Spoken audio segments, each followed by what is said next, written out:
ba'zi maloikalar bo'ladi.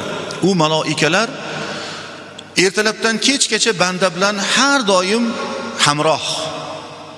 Gunoh, ma'siyatli ishlarimizni hammasini ikki yelkamizda o'tirib yozib boradigan maloikalar bor. Ba'zi maloikalar bor.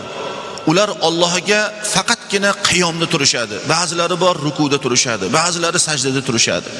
Ba'zi maloikalar bor, oyatul kursiyni o'qib uyquga ketadigan bo'lsak, tonggacha tepamizda bizga muakkal bo'lib turadi. Ya'ni bizni muhofaza qilib turadi. Maloikalarni qiladigan ishlari nihoyatda ko'p. Endi biz ko'proq kattalarini bilamiz.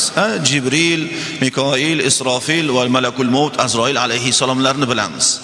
Lekin shunday yana maloikalar borki, ilm ahl bo'laman, biror narsa o'rganaman, eshitaman deb o'tirilsa, o'sha yerga ham maloikalar hozir bo'lishar ekan. Bir-birlarini chaqirishar ekan.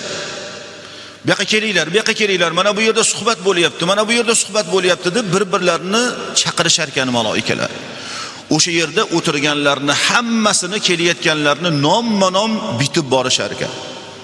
Alloh subhanahu va taologa shuni ham aytishar ekan: "Ey Robbimiz, falonchini o'g'li pistonchi falon joyda o'tiribdi.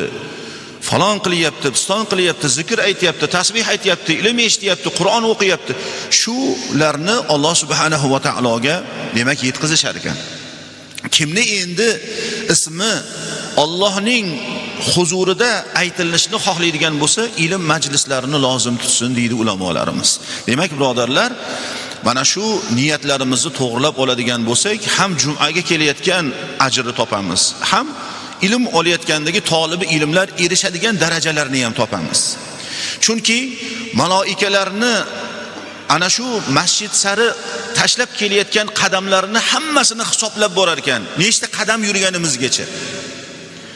Shu tashlayotgan qadamlarimizni bittasiga gunohlarimiz kechirilsa, bittasiga darajamiz yuksak bo'lib boraveradi, hasanotlar bitilib boriladi. Ana shunda hatto shu ham mo'min kishiga nihoya qilib berilmadi. Kiyimlarimizga tegadigan changlar, g'uborlar do'zaxdan parda bo'ladi. Bunday darajat, bunday imkoniyatni bergan Robbimizga beadad hamdlar bo'lsin.